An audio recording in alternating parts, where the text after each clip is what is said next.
18/2/2025 বক্সিগঞ্জ উপজেলা বিএনপির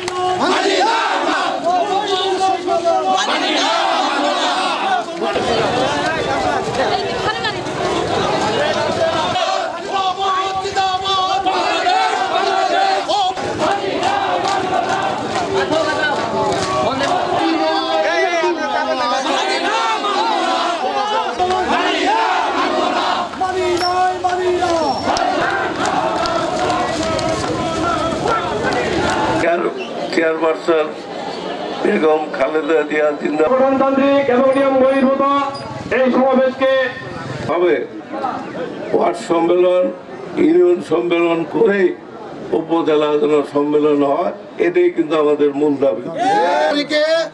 এই মাসের 18 তারিখে সম্মেলনটা বাতিল করতে হবে এবং নতুন করে আবার সম্মেলনটা সেট করার আগে আবার নতুন করে বক্সিগঞ্জ মাটিতে একটা বক্সিগঞ্জ উপজেলা বিএনপি আহ্বায়ক কমিটি দিতে হবে।